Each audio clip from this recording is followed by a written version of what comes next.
I want you to think about what you're interested in. What are your curiosities?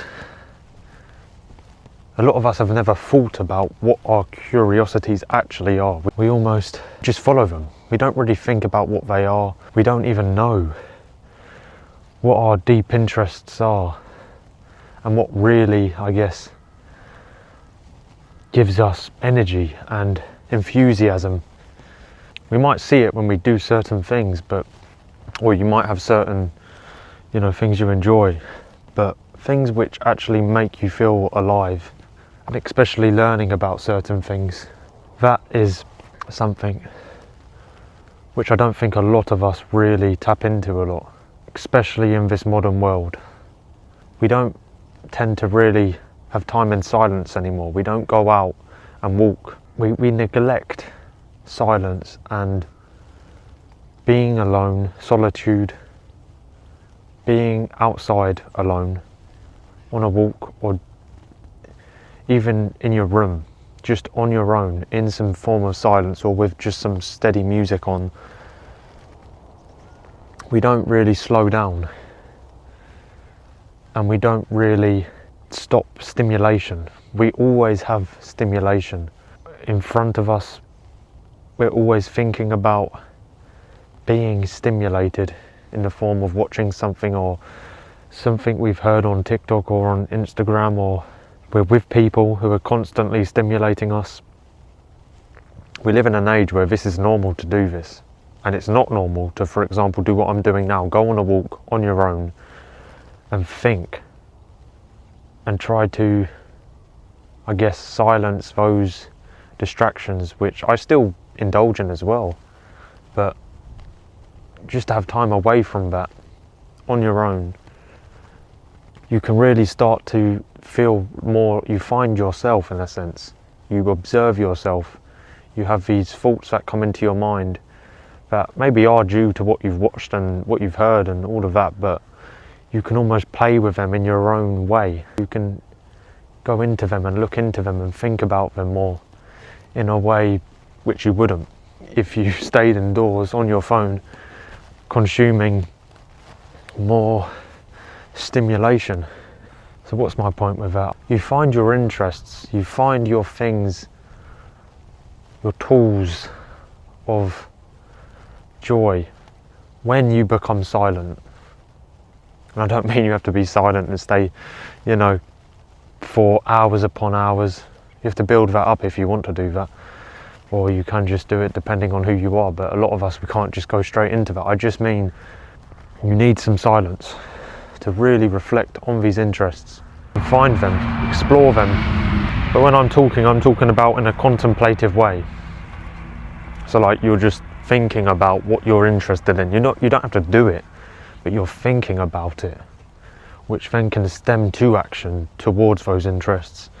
We also do need to have some actions as well involved in following those interests to actually obtain them, or get closer towards them, or get deeper into them and resolve a problem, or find an answer we're looking for, or just grow in the love and enthusiasm and knowledge of that interest. You want to read more on your interests. You really do, because there's so much you can find, and you have to seek after them. You have to look around for them. You have to look around at different areas of life, and you can do that through reading, I think, in a greater way than many other ways. In a greater way than watching things. When you actually read material that has been made to make you think and made to make you understand something which you didn't know before, or lead you to question, or lead you to an answer, that can really impact you positively and make you see the world in a different way, make you choose a different life path, or make you change your life ultimately, change the way you believe things about the world and what you think about certain things. When you read, it can really open up your perspective if you choose the right books here. But I've been recently looking into a lot of classical literature, I guess, classical texts, which are mainly very ancient texts like church fathers and the Bible and certain philosophers and stuff. But I read St. Augustine not too long ago, who was a 4th century church father. Well, he was the first church father I started to read, and he was a philosopher also. He's very recognised in the Western world as one of the, I guess, major thinkers, and he really developed a lot of the beliefs of the Roman Catholic Church, but Protestant churches as well. But anyway, yeah, his main, he's very philosophical in his reasoning and in his writing, and he lays out certain ideas which really took me back and made me see the world and myself in a different way, and how we ought to be, how we exist, I guess. Yeah, what we have, our nature, our beliefs about our nature.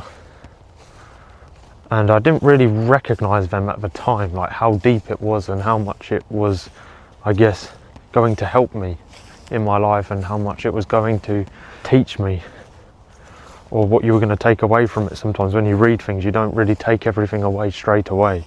But I'm not going to go into any detail really here about specific ideas, but it was more, just like I said, when you follow someone's writing, I mean, and you read through these people, you read what they did, what they believed, and why they came to believe it. It is truly so impactful to you as a person, to you in your life, and it truly will build you and shape you for the better. I just want to say, read classical literature, read the writings of the saints, of the church fathers. And it was the Confessions I read from Augustine, which is his own personal autobiography. He wrote about himself, his life, his conversion to Christianity, and then he goes into some philosophy at the end. It really shapes you, and it causes you more curiosity, and it shows you, it humbles you as well to what you don't know. Because we can think we know a lot by watching all this stuff, by consuming TikToks and other media, and we can think we know so much, but really we know nothing. In this modern day, a lot of us, and especially if you're young like me, we need constant reminding of how much we don't know. And if we do that properly, it will give us this depth of curiosity to keep seeking for more knowledge, for more truth, for more understanding. And we can't put that the highest in our lives, but the highest thing in our lives, but it's good to have it as a priority in your life. One of the priorities, to seek truth, to learn and to love knowledge, but not put it above the creator of knowledge, the one who has all knowledge, which is God. But we must seek to find more knowledge so we can use it for the greater good, and we can understand what God has made, what God has done, what he calls us to, what's happened in history, and how people have interacted with God through history. That can be very beneficial to us. So let's do that in a way of love. Glory to God. I'm freezing right now. I've just gone off a ramble. Gone off rambling to you. But it's good. It's good. My hands are cold. I've got a cigar here. Walking through a field. It's nice. But yeah.